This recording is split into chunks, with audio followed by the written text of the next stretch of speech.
Was it the spinning head that clinched it? Leader Fan Radio Network. Okay, calm down. And KFAN.com. 1 minute, 18 seconds past the hour of 3 o'clock. Central Daylight Time. We welcome you back to a Friday Football Beast edition of the Bumper to Bumper program on a little moist, but, acceptable Friday afternoon here in the Twin Cities of Minneapolis and St. Paul. My name is Dan Barreiro. I host the program. Guardsy produces the show. And we are, as you might be able to tell already, are on location again today. We are back at the new Winter Park TCO Performance Center, where moments ago, Justin Guard tried hard to create a controversy that we don't think quite exists. You want to explain the controversy that I think you were thinking, hey, I got an eagle eye. I'm going to be a reporter here. I'm going to pay attention, and I might have spotted something that the regulars haven't even noticed yet. It's about the quarterback, not our young quarterback. That's still J.J. McCarthy, our young quarterback. It's about our older quarterback, Kyler Murray, who is on the practice field right to our right. I'm staring at him right now, and I just want you to watch him while I'm talking right now, and you tell me if I'm not onto something. Because if I'm not onto something, I'm concerned for another reason. But I watched him by himself across the field do like a 40-yard sprint/jog, and it didn't look good. It didn't look good, I'm not going to lie. It looked like he had a hitch in his giddy-up, as Greg Coleman would say. Looked like he might be limping a little bit. All three of the other quarterbacks were doing something else like 40 yards away from him. And since he's come down here, the quarterbacks are now playing like hot potato, basically. Yeah, that's what I'd call it. Yeah. He's not exactly going full speed with anything that he's doing. So is that just how he rolls all the time? I was on your side, but then I saw the little running drill they did, and it looked like, well, if he's having a problem, they wouldn't have him do that drill. So I don't know what to think. On the other hand, I haven't spent a lot of time watching Kyler Murray's gait close up. Right. So for all I know, that's just how he walks, or that's how he trots, because it does look a little funky. It looks like he's holding something back a little bit, so we'll find out. We have Ben Goessling at 3:30, so hopefully he'll have some information if we're onto something. And just watch how the other QBs are going through these drills. Yeah. And there's JJ. Quick little sidestep, fake pitch, inaccurate pass. What else is new? Now look at Murray. Well, he's barely moving. That's what I'm saying. Yeah. That's what I'm saying. Look at JJ. Does it again. Drops back to pass over the middle. Well, let's see a couple other ones, though. Are they going to do it in exaggerated fashion? Well, Brosmer's going to go all out. The guy who looks the freshest out there is Wentz. He does. His reconstructed shoulder. Look at him. Yeah. Look at the footwork. Quick out. I bet that's probably a bubble to Ty Felton that they're working on right now. It is. They're getting the defense going the other way. That's right. And then number 13, there it is. Yeah. Over. Now he's looking over the middle. There's Addison. Kind of a wobbler of a throw. All right, here's Kyler Murray now. Let's see if he does it the same way. You saw the speed that Wentz and how far they retreated. Yes. Let's see it. Let's watch. Now watch here's here. the hike. It's from the gun. Well, maybe he's just better at needing fewer steps to get the same thing done. Is that possible? Yeah, it doesn't look like he's going full speed, man. Now he's kind of walking back. He's got his head down a little bit. You going with a quad, a hammy, glute? I feel like hammy. Brosmer, full speed. That's all he knows. Yeah. Well, with all due respect to your guy, I'm not sure we would tell the difference on him. He's not. No, I know. That's why I brought it up. Oh, okay. So, well, in any case, we're out here, and it's for this kind of paralysis by overanalysis that we love being out here. We will, speaking of the Vikings, be joined after practice by the newly well-compensated, well, he's already well-compensated, now he's even better compensated, Brian O'Neill, correct? Our right tackle? Yes. He's scheduled to join us after practice, and then after O'Neill, Lavelle, you say, is out here? He told me he needed to come out this way to work on a story. All right. And so, classic Lavelle. And then I said, does that mean you can join from the perch, and haven't heard from him? Because we talked yesterday. I tried to get ahead of Lavelle. As you know, he's a busy guy. Yeah, he sure is. And I said today, I go, what are you thinking? He said, I have to come out that way for a story. So he's obviously doing something Vikings-related for today, Sunday, whenever it is. And then I said, he's favoring his leg. He is, right? Yeah, he's favoring it. I mean, either that or it's, like I said, the weirdest gait I've ever seen, as in GAIT. It's not like But again, you'd think if there was something like a pull, they wouldn't even be trotting him out there at all, would they? Or maybe he's just doing the individual work and he's not going to go with the team. I don't know. Yeah.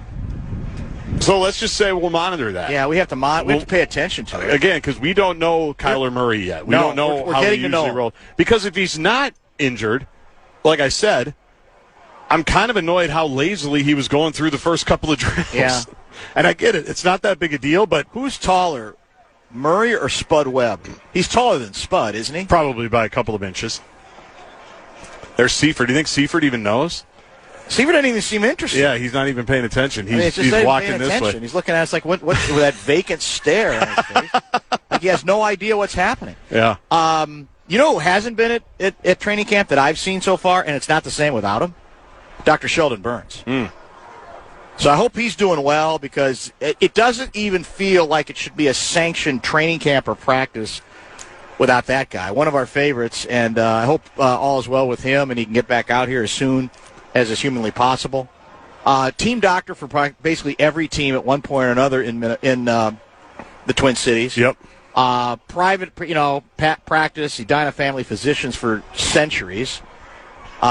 He's the best of the best. So I hope he's doing well. That's for sure.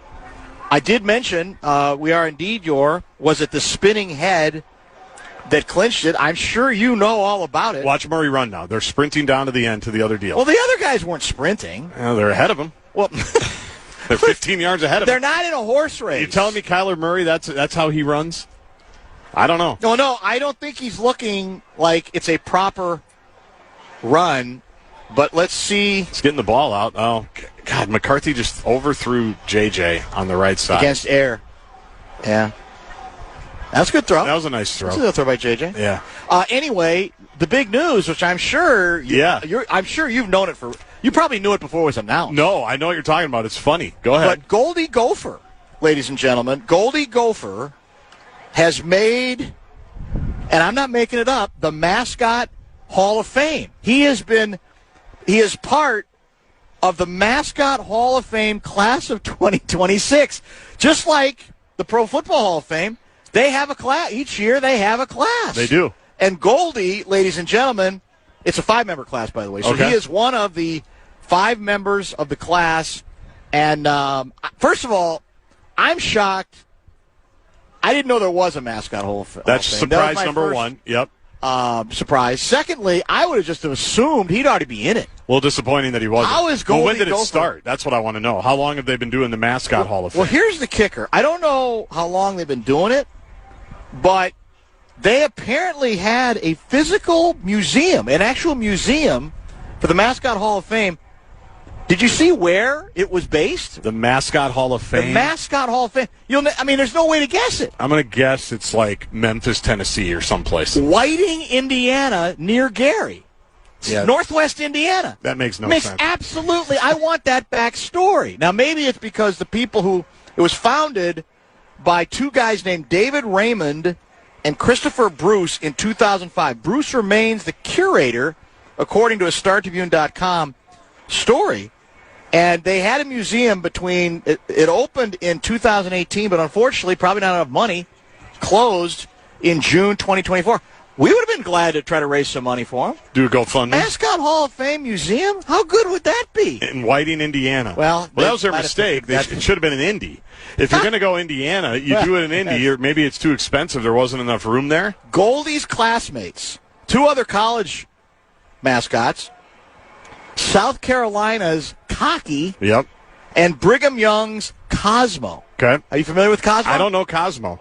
The 2 other mascots in the class of 2026 are the Broncos' Miles and Mrs. Met, who made history, or is making history. That's the first female mascot inducted into the Mascot Hall of Fame. Breaking barriers. So with Mr. Met already inducted. He was already in. 19 years ago, the Mets are the first team, they point out in this piece, I'm not making it up, with 2 mascots in the Hall. A little more expensive, but absolutely well worth it. Do we know who invented the 360 spinning head routine? I don't. It's Goldie. I know, but we know which Goldie. I don't know which generation. I don't want to ruin it for people, but I don't think it's been the same Goldie start to finish. No, it hasn't. And what's funny about Goldie is whoever is Goldie can't talk about being Goldie. That's correct. It's one of the most remarkable things. And I will tell you, it is as secretive a deal as they have done there. The only thing perhaps more secretive is where the 1997 men's Final Four banner is. There are two main secrets at the U. And I think the identity of Goldie is more closely guarded and more heavily protected than the banner. I did learn about this today. I was actually at the U for a meeting this morning, and I came out of the meeting, and somebody said, "Did you hear about Goldie?" This should be the lead story. Well, do you know on the news tonight? Do you know where Goldie was today? No. On Good Morning America. Because of this announcement? I didn't see that. So it was announced on Good Morning America, and the individual says, "Yeah, Goldie was just on Good Morning America. He's going into the Hall of Fame." But he can't talk. Nope. Or she can't talk. Must have just spun the head. I don't know. I don't know what he did. I haven't gone back and watched it. Do we have a Mr. and Ms. Goldie Gopher? We just have one. We don't. We're one athletic department. I don't know if when we had, I don't remember, you might or somebody else might, and they can tweet at us, when we were separate athletic departments, men's and women's. Yes. Back in Chris Voll's day? Yes. I wonder, was there a female Goldie then? I don't remember. I don't remember if there was, so somebody could fill us in on that. Do you know when Goldie Gopher was born as a Minnesota mascot? I don't. I probably should. Apparently, I'm sure I have known this at one point. This was a marching band member's creation. One of them, I'm now officially interested in the backstory on this, now that he's been properly honored and recognized. Apparently, the best historians can do is trace it back to 1952. And that's apparently when marching band members got together. Hey, we're the Gopher State. We're the Golden Gophers. How about a Gopher mascot? Goldie Gopher. And I don't know if they named it Goldie right away or that took a period of time. But we got that in our back pocket. Now, for the record, Goldie won the Universal Cheerleaders Association mascot national title a couple years ago, right? 4 times. Yeah. Last time was 2018. Oh, really? It's been a while. Jeez. 11, 13, and then back-to-back seasons in 2017 and 18 as well. So that's got to be worthy of a banner at the original bank, doesn't it? Well, I know that because there's definitely a football weekend that's Goldie's birthday. Whenever that, okay. And they do like a whole big thing for Goldie. Yeah. This is big. So I wonder if the first game, September 3rd against Eastern Illinois, I wonder if they'll do be a ceremony, some type of ceremony or commemoration that he's going into the Hall of Fame for sure. Emotional, I'm hoping we get help on the head spinning part of it. Which Goldie came up with that? And is that hurt to do, you think? To spin your head in 360? Do you think it hurts? Absolutely. That's why it's such a novelty. Yeah. There's no mascot that does it. No other mascot Not that I've seen. Right? Not that I've seen. Now, here's my other question. How many other Big Ten mascots are in the Mascot Hall of Fame in Whiting, Indiana? Well, I'm sure they put Brutus the Buckeye in just because it's Ohio State. You think so? I'm sure he's already in. So Herky the Hawk, Bucky Badger. My school doesn't have. I mean, they got that weird buffalo now, but there's no Hoosier mascot, is there? Not that I remember. Yeah. You'd think now they would, especially, but I don't remember that they had one. So outside of Goldie Gopher, what would be the most famous Big Ten mascot? And that now includes, obviously, some old Pac-10 schools. Yeah, well, the Trojan horse thing. Yeah, that's pretty big. The Trojan thing is pretty big. That's true. That's the cool thing about the Big Ten. I think if you're a fan, you identify with all of them. Of course. You know who Bucky is, the Boilermaker guy. He's big. Which came first, Bucky Badger or Goldie Gopher? That's another question. It is. I don't know. We're going to dive deep into this eventually, that's for sure. Let's get our first pause in because I don't want to get too far behind schedule. Ben Goessling, who I'm sure is monitoring practice happening right in front of us right now. That must just be how he walks. 3:30, 3:35. As I said, Brian O'Neill, Minnesota Viking lineman, offensive lineman extraordinaire, a little later after practice. And we expect Laval, we think, at some point. Bonus Bucks time now, though, right, Mr. Blakemore? That is correct. The fan at BigDeck.com. going to give you a shot to win bonus bucks with the National Cash Contest. Head to KFAN.com. The keyword fun. The keyword fun at KFAN.com. Keyword fun. Score your chance at top-tier tickets from John Mulaney to the Smashing Pumpkins, My Chemical Romance, and more. Don't wait. You can enter now. KFAN.com. Keyword contest.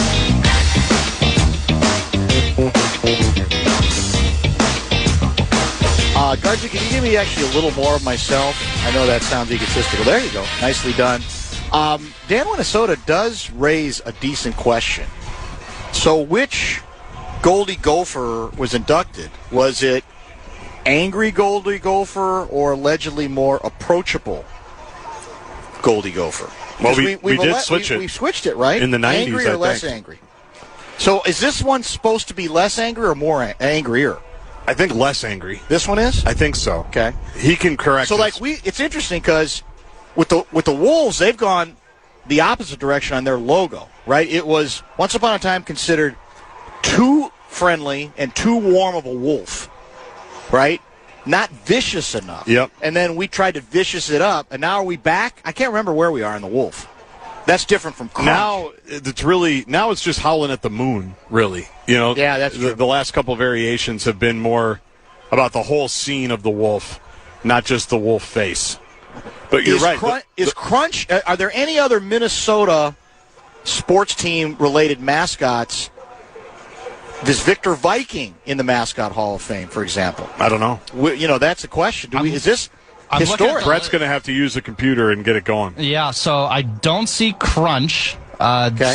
Scrolling through this is not very user friendly.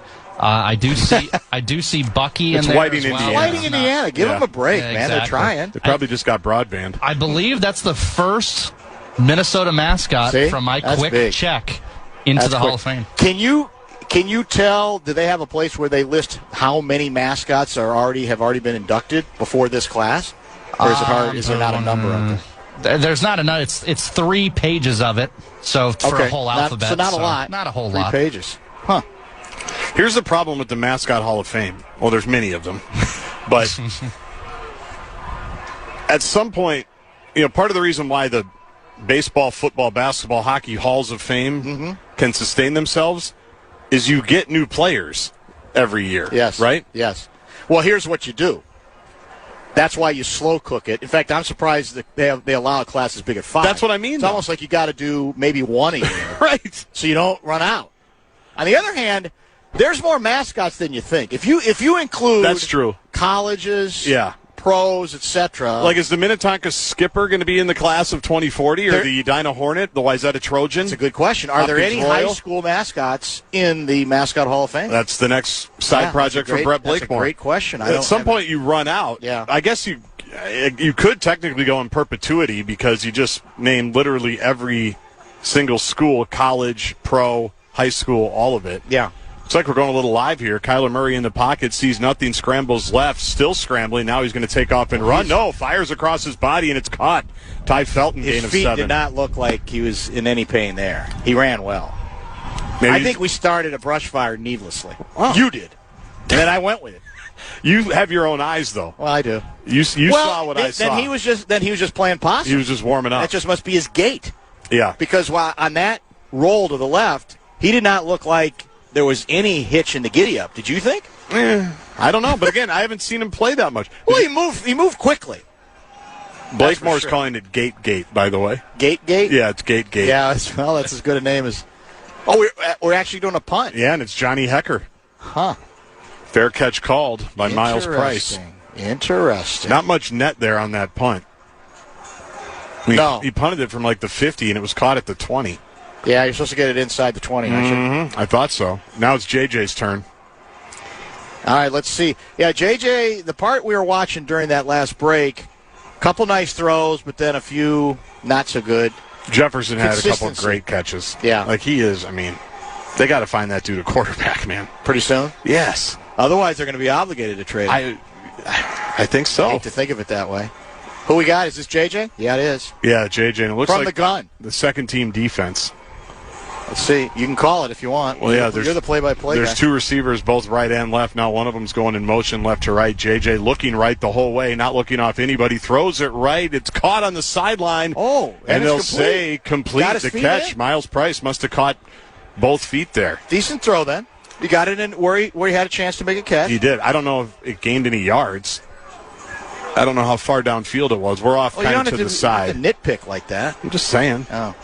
Oh, they must not have gotten it because here comes the punt. Oh, so yeah, so they're working on third down. Oh, that's got to be what it is. That must be it. Yeah, they're working on third down. I thought we were going to run more. Must be third and really long.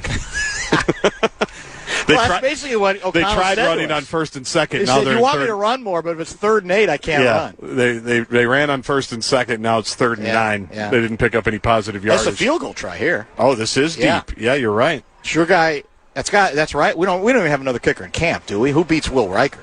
Nobody. that's Riker. It's far. It's deep. Look at It's got the leg. Plenty Plenty of distance. Just drills it. Right to the guy that He's the best player on the team. He was standing behind the pylon. Yeah. The coaching intern just caught it like it was thrown to him. That's how good it was. Can we not agree? He is the best player on the team. It's pretty good. He's better than Jefferson.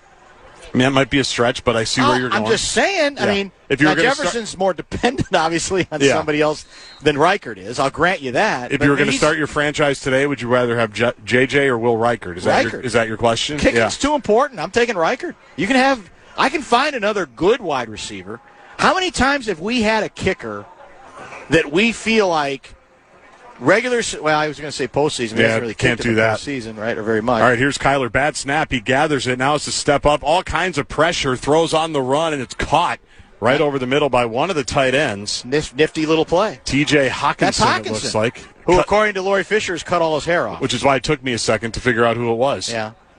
JJ just ran 50 yards for nothing. Bad snap. That was pear-shaped from the beginning. But it was good resourcefulness by Kyler. Yep. Right? You do want to have the ability to make something out of nothing. It was not a huge game, but it was a game. And it allows them to go for it on fourth down. Are we going? According to the sticks. Fourth and what? Can you tell? I can't. I mean, look, you see the sticks over there. How far is that? 2 maybe? I'd say 2 or 3. Yeah, so 4th and 2. Let's see. What would you do on 3rd and 1?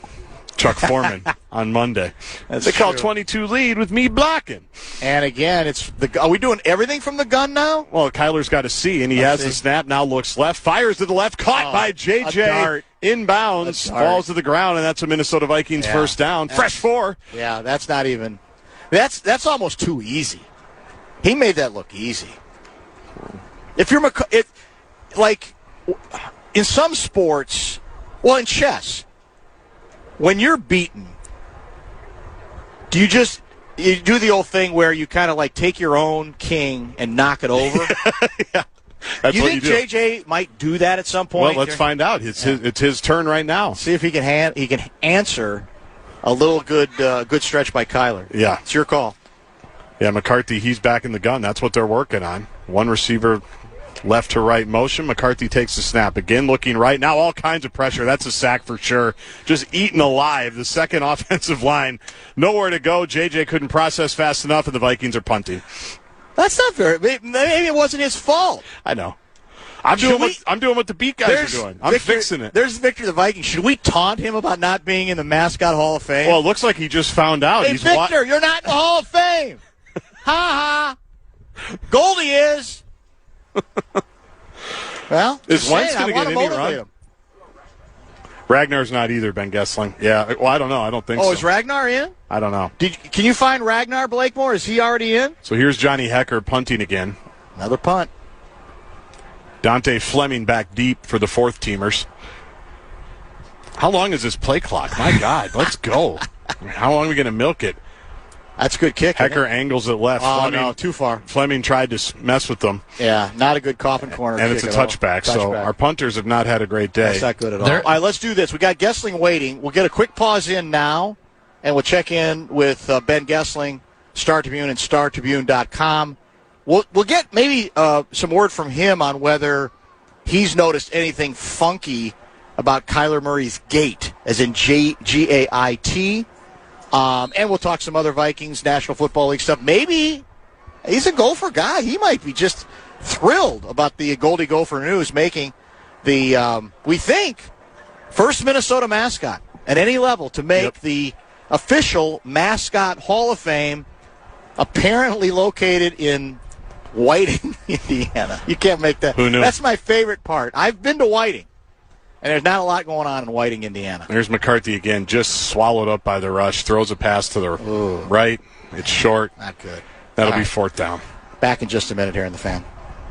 The Vikings kick off the preseason next Saturday, August 15th against the New York Giants. Hy-Vee powers... They plugged into everything KFAN, sports updates, ticket giveaways, show highlights. You can follow at KFAN1003 on Instagram, TikTok, Facebook, X, and YouTube. You can follow and stay connected to the sports leader, The Fan.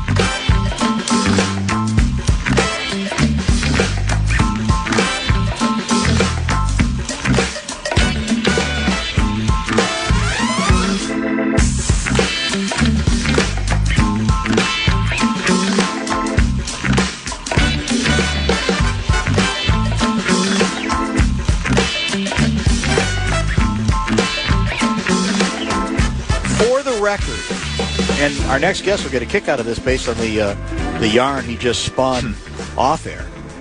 The first class Hall of Fame, I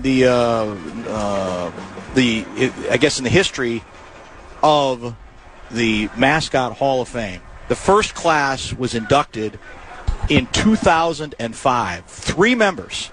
So those would be, what's the term for that? Like Hall of Fame original? Yeah, like the founding members. Yeah, exactly. So one of them is obvious, I think, the famous San Diego Chicken, one of the greatest mascots ever. I think I've told the story. I followed him around for like a week and a half. The guy was unbelievable. Ted Giannoulis, I think was his name. He was in the original class, along with the Phoenix Suns Gorilla. Oh, yeah. That's a big one. Great one. And Ben Goessling's Philly Fanatic, who apparently tried to assault you once. Is that correct? He did. He was already a Hall of Famer when he did this, I guess. I should have showed more respect. It was like Joe Namath and Susie Colbert. Already a Hall of Famer. Yes. The incident was the last day of the 2008 Major League Baseball regular season. I was covering the Nats. It was my first year. I was like 25 years old. My first year as a Nats beat writer. I used to do a lot of TV for the Nats TV network, the Mid-Atlantic Sports Network at the time. And so my coworker and I are on the air. We're both up in Philly at Citizens Bank Park for the season finale, just kind of talking about the Nats season. And the Nats won like 59 games, so there wasn't a lot of great baseball to recount. But he comes over on his SUV and, sees all these on-air people to mess with. And so he puts his beak on my head and pretends to be, like, sucking my brains out. And then his tongue was like a straw, like an accordion kind of thing. Yes. So he takes that and pretends to be licking my coworker. And then for the closing act. That's some kind of human resources violation? It should be. You can't do that now. Well, so then the closing act is he takes his shirt, puts it over my head while I'm on the air giving an answer, and then I pull the thing off a second later, and then he kind of waves, gets off on his SUV, and moves on to whoever he's going to prank next. And then somebody walks through the shot, and so the whole thing was a hot mess. And then by the time we get done, we held it together without breaking up laughing. But as soon as the camera went off, we just lost it. So yes, my experience with the Philly Fanatic is being the victim of some of his hijinks on air. But it's made a good story over the years. I've gotten a lot of mileage out of that one, including right now. Well, we have indeed gotten some mileage out of the whole mascot deal. If you're wondering why in the hell we're talking mascot, it's because the news broke, I think, earlier today that Goldie Gopher will be part of, I think it's a 5 mascot class in 2026. About time. And apparently, not only about time, year 2, this is going to, I know, enrage Guardsy for sure. It might bother you too. Is Bucky already in? Bucky was in the second class. Bucky Badger. It took us. That was 2006. So it only took an extra 20 years for Goldie Gopher to make where Bucky Badger got in year 2 of the Hall of Fame. There must have been some Wisconsin guy, one of those guys you mentioned that started this. It's like, look, we can't put Bucky in year 1. We'll get him in year 2 because that's preposterous. That feels like that feels believable. Yeah. Bucky Badger's pretty big. He's good. Yeah. I like Bucky. He's fine. Okay. Yeah. All right. He's their fine. Their Good fight alliteration, song is a University of Minnesota reject. They offered that fight song to the U of M first, and they didn't like it as much. So it was originally going to be instead of on Wisconsin, Minnesota, Minnesota. Oh. And they changed the lyrics. So, their nugget right there. Their fight song. That's was, a Minnesota not good Daily enough for alum Minnesota. right there. I mean, that you went deep into Very the deep. Kaufman Union Yeah, for archives sure. there. Minnesota, hats off to thee. No question. I like our Rouser. Yeah, I Good do too. Rouser. I say I do ours. too. I didn't go to school there. Yes. Well, I did briefly, but it's not my alma mater. I like the Rouser. Welcome back to Goldie Gopher Hour here from the new Winter Park TCO Performance Center. Or the Boat Sky Yamago Gophers. All right, let's clear something up here. Garzi started the show trying to create like a four-alarm fire that basically Kyler Murray had no chance to be the starter opening day for the Vikings because he was showing signs of a severe hamstring pull. He had me kind of convinced, and now we're looking at him and thinking, well, is that just his gait? So you tell me. I mean, is there any indication that he's got any kind of a hammy glute problem? Or is that just the way he walks? I think it's just the way he walks. Okay. None of it has looked that different to me than what we've seen all camp. So, no, I think he's okay. He hasn't been held back from anything, right? Yeah. No, he's over here with the quarterbacks behind us now. He's getting some individual work. But, yeah, he has not been held back at all. It's been more reps than J.J. McCarthy with the first team. The specific breakdown of it, it depends on the day. But sure. Kyler has gotten more of them, and it certainly seems like it's trending in that direction. We'll see when we have an official word on that. But that's been the general trend of the quarterback competition of 2026, at least from my eyes. So there's a lot of ways to evaluate what we've seen so far at the position.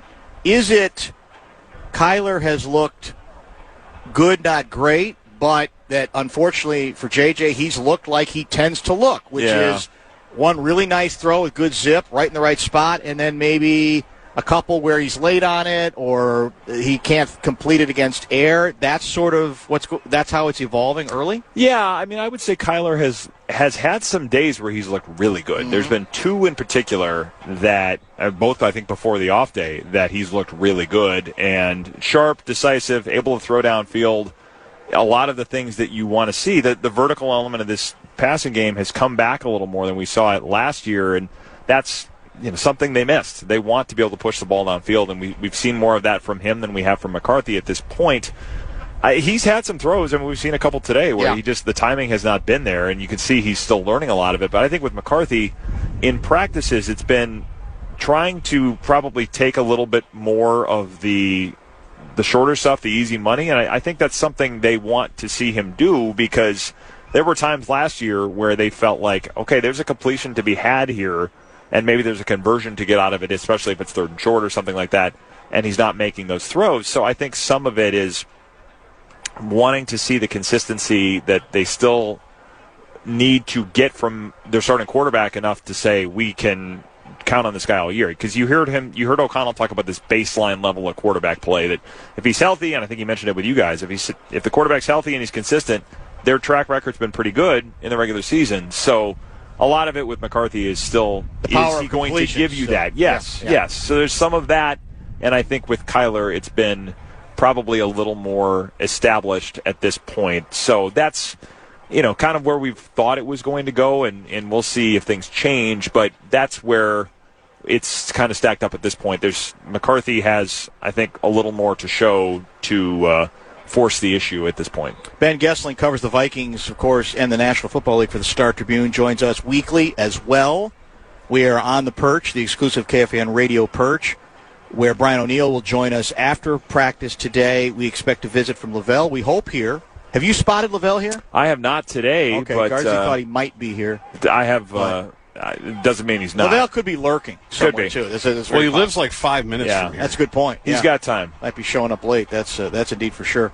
So I think people want to believe that we've hit really well on a number of defensive draft choices, especially early. Yeah. Where are we on what we've seen in terms of the possibility of those guys, including the first rounder, being a big factor from the beginning? What have we seen so far? Well, I'll preface this by saying Brian Flores has typically not played a lot of rookies. Yeah. So how all of that will shake out when we get to the real thing in terms of snaps, I think remains to be seen. But from what we've seen to this point, yes, there has been certainly an impact from that group. I mean, Caleb Banks is, at the times we've seen him, he is forceful. I mean, there is no doubt about it that the physical traits that they liked show up. I mean, on a lot of the pass rushing drills and times where you see him in full team stuff, he is a specimen. So I think if he can show that he's ready to play, he may have a role just because he brings them something different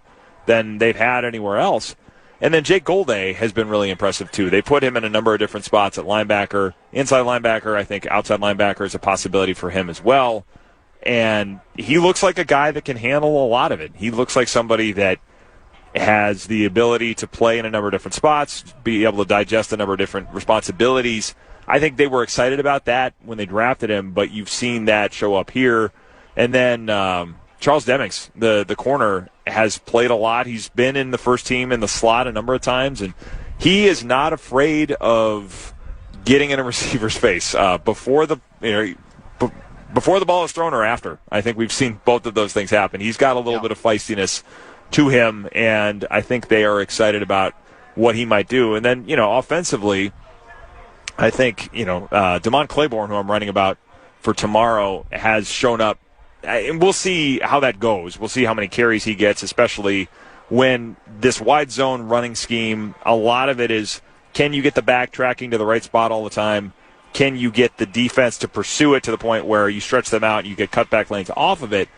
So I think that's still a work in progress with him, but he is as fast as anybody they've had in a long time. And that level of electricity, I think, is useful in this backfield, especially if you can get him to the corner and turn it into a foot race. So when he's been out here, again, we'll see what this looks like in the grand scheme of things, but he's certainly turned heads when he's had a chance to open it up. Yeah, that's an interesting observation because, again, been a while since we've had much speed, right, where you're somebody who might have a little bit of that breakaway thing.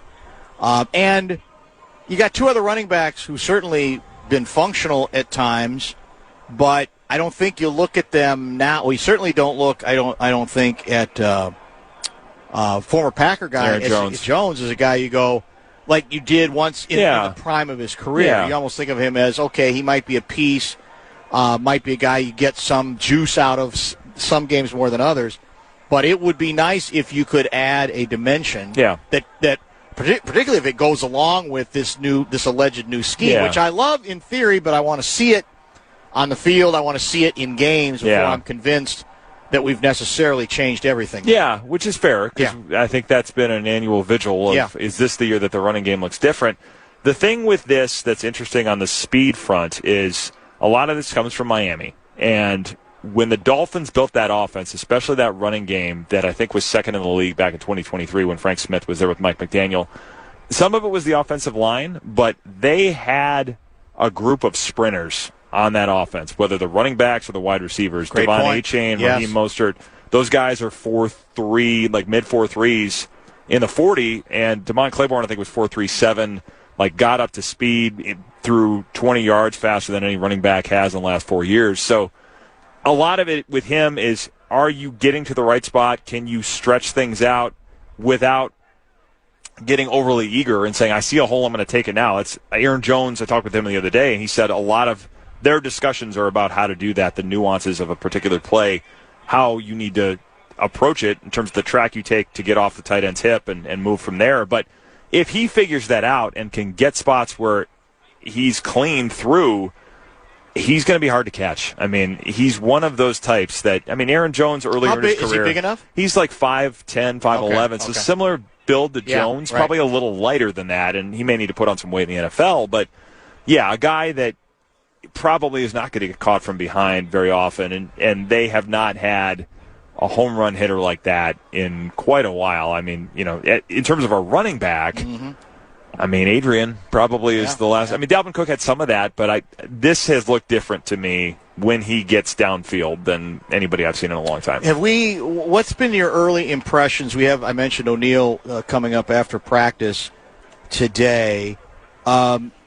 The unit as a whole, have you had it? Has enough happened for you to get a feel on whether One of the things Garza and I were talking about for the TV show, Enough Said, that we taped earlier today for, that'll be on tonight, was when you're emphasizing a different approach, clearly a less finessey approach, but then some more, blocking changes.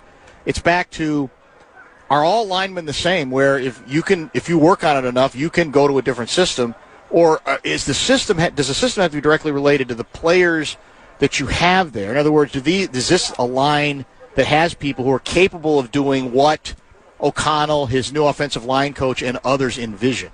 Well, I think it's interesting because there's been this emphasis on we want more wide zone than mid zone, and kind of going back to probably what it was before Kevin O'Connell got here. That was more Dalvin, right? Very much so. Yeah. Yes, that was the Kubiak, Kevin Stefanski stuff was a lot of wide zone.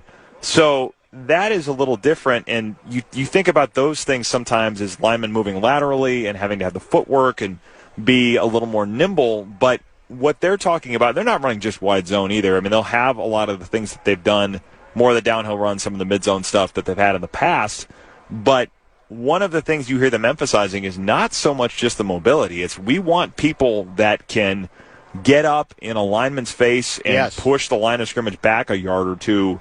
It's doing it at an angle, yes, but it's also doing it with a level of violence. I mean, you've heard that word. You've heard the word violence a lot. Play style is a Kevin O'Connell phrase that basically is shorthand for violence. I think one of the things that Wes Phillips said the other day that I thought was interesting was the comments they've gotten from the defensive front saying, hey, this feels different. You guys are sticking it to us more than we've seen in the past.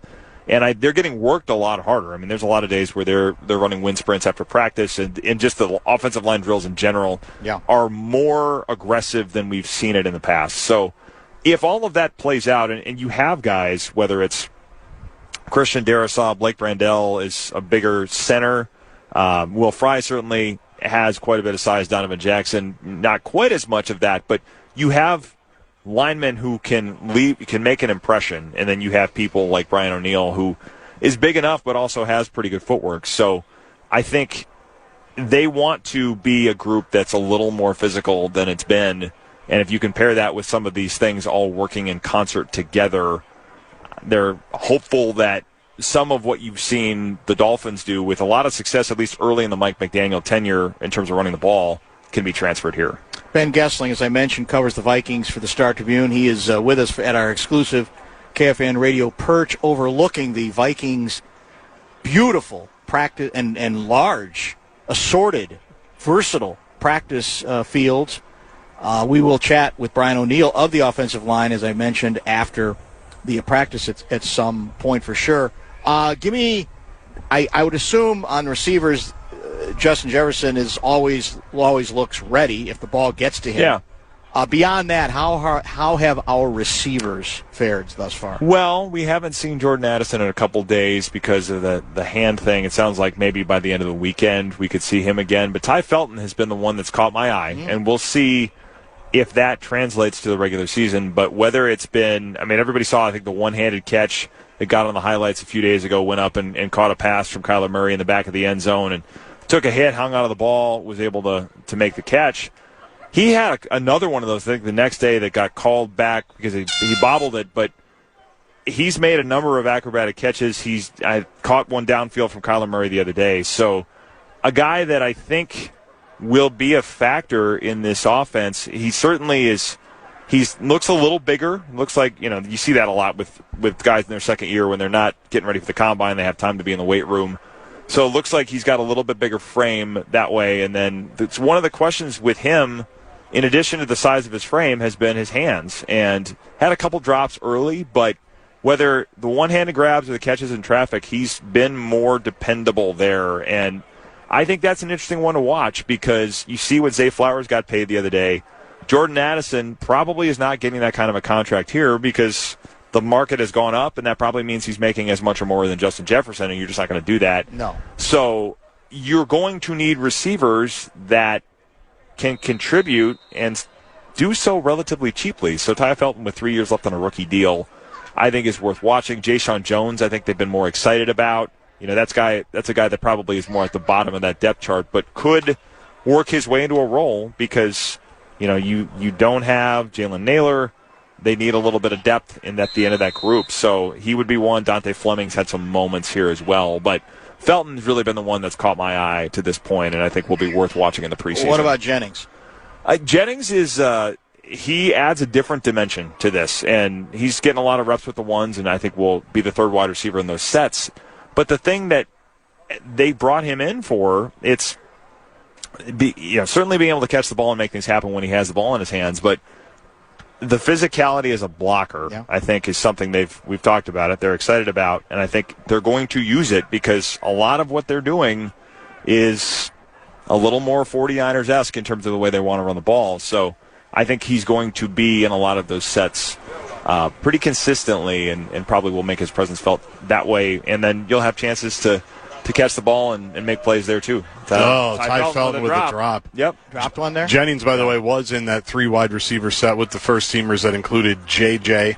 Felton, who just dropped it, and J.J. McCarthy at quarterback with this stretch with the ones. Yeah, that hit him right in the hands, too. We should have caught that. That was a good throw. That's not J.J. That ball was layered, as KOC likes to say. He layered it nicely. A layered throw. Mm-hmm. On that note, we'll say goodbye to you. Congratulate you again as a University of Minnesota guy, basking in the news that Goldie Gopher has made finally made the mascot Hall of Fame. Nice to see them spin their head. And did you have any controversies or even fun experiences with any sort of interaction with Goldie? Not as much. I mean, in mascots I have known, it's been more the Philly Fanatic and then Ragnar when his dispute with the Vikings happened. I remember I was at ESPN and they were like, "Hey, you got to write about Ragnar." I'm like, "Really, guys?" And you do it, and I think the 2 most well-read stories I did at ESPN, one was 1 million page views, and another one when he pretended to find the cheesehead. And this was a thing on the Fox pregame show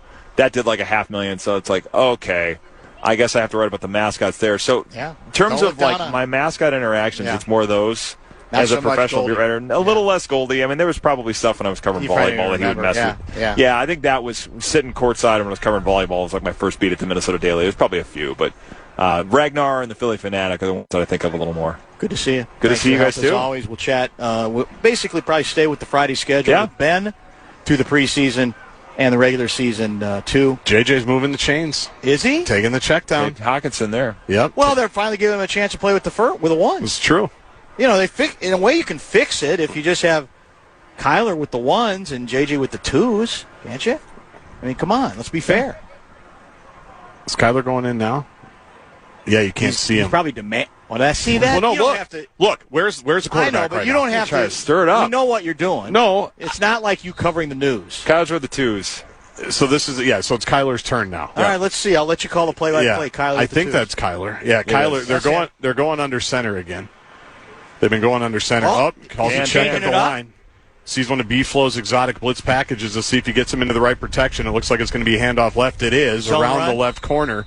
Looks just like Gary Kubiak, Terrell Davis, and John Elway in those Super Bowls. Gain of 1. Yeah, well, you got to start somewhere. 2nd and 9. Thank you, Ben. Thanks, guys. Top of the hour pause. As I mentioned, Brian O'Neill and Lavelle. We hope, if we can locate him, as we continue from Eagan, Minnesota Vikings practice. Stay tuned. Barreiro is back live from TCO Performance Center in Eagan for Vikings training camp coverage on KFAN.